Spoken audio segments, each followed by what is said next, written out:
Hi there, Chris from TotallyEV, and here I'm doing a dedicated audio review of the Peugeot E-5008, which is also applicable to the regular 5008. If you want a review of the fully electric model, make sure you check it up on your pop-up banner or by following the links down in the description below. Now, to kick things off, we have to talk about its audio configuration. And unfortunately, at the time of filming and in the UK, there's no means of upgrading the standard 6-speaker setup that outputs 80 watts of power. Here you have got 165mm woofers that are found within each of the 4 doors and 25mm tweeters that are found within the front mirror triangles. Now, for you to customize your audio settings, you'll want to navigate on the infotainment system, and here I've left the ambient sound at neutral, added 5 notches to treble, 1 notch to mid-range, and left the bass untouched. As for the balance and fader, it's a little bit cumbersome because there's no centering position, but again over here I've left it in terms of its default setup. Now, for you to connect up to the infotainment system, you have got Bluetooth with the SBC and AAC codec supported. If, however, you want higher quality playback, you want to plug in your smartphone or indeed cast it wirelessly, because here Android Auto and Apple CarPlay are supported over a wired and wireless transmission, wired being preferred out of the two because it'll give you the utmost audio fidelity. So moving swiftly on, let's talk about cabin noise, and here the objective measurements will be on your screen.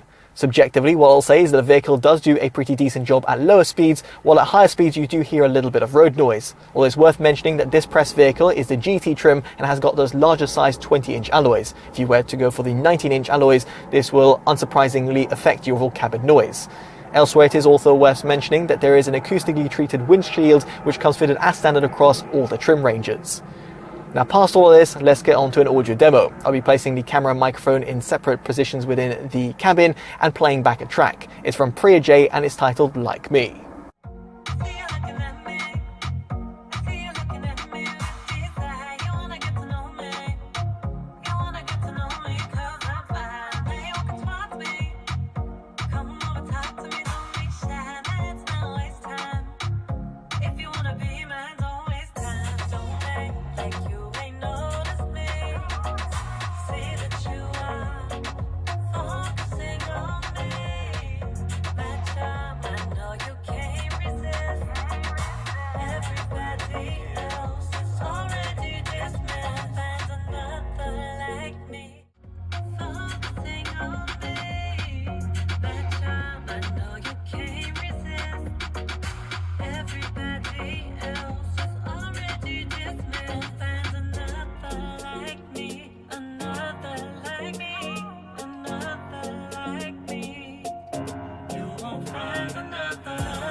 Now, I appreciate an audio demo over YouTube is not ideal, specifically using my microphones, but I thought to provide it as it gives you a bit of a taster as to what to expect.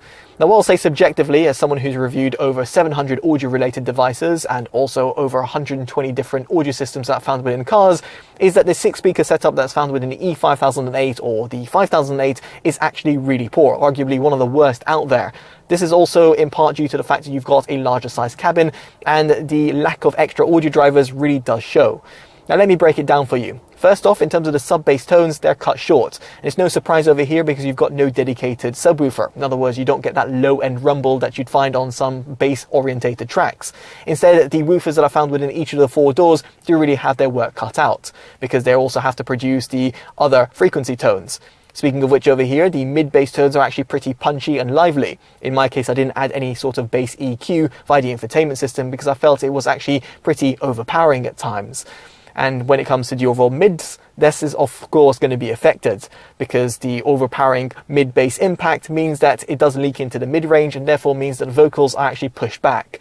And when it comes to listening to, for example, Peugeot's vocals or any sort of female or male vocals, it just doesn't come out to the foreground. It just feels a bit muddled up. Now, you might be quick to say, why didn't you just take away the bass EQ and add quite a lot to the mid-range EQ? While doing so, it just changed the overall sound frequency and gave me a little bit of an artificial sound, specifically when it comes to the overall mid-range tones.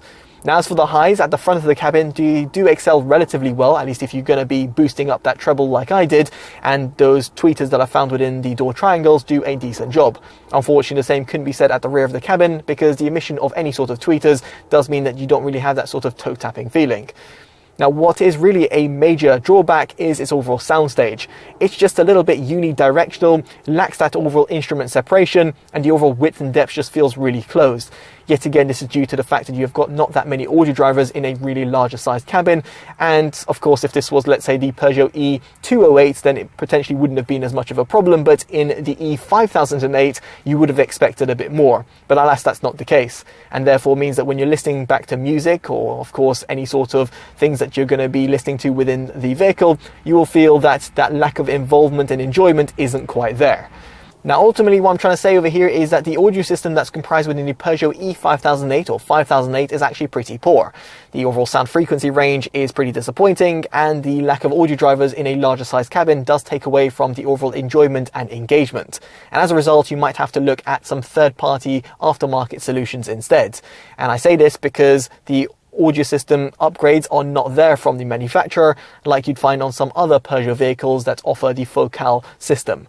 Now, nonetheless, I'd be curious to know what you make of the audio system down in the comment section below, and how you feel it compares with some of its competitors. Now, if you have enjoyed this detailed independent review, definitely do consider dropping a like, subscribing, and hitting that bell notification, all of which would be greatly appreciated. As such, I've been Chris from TotallyEV, and I hopefully see you next one. Take care of yourselves, and goodbye.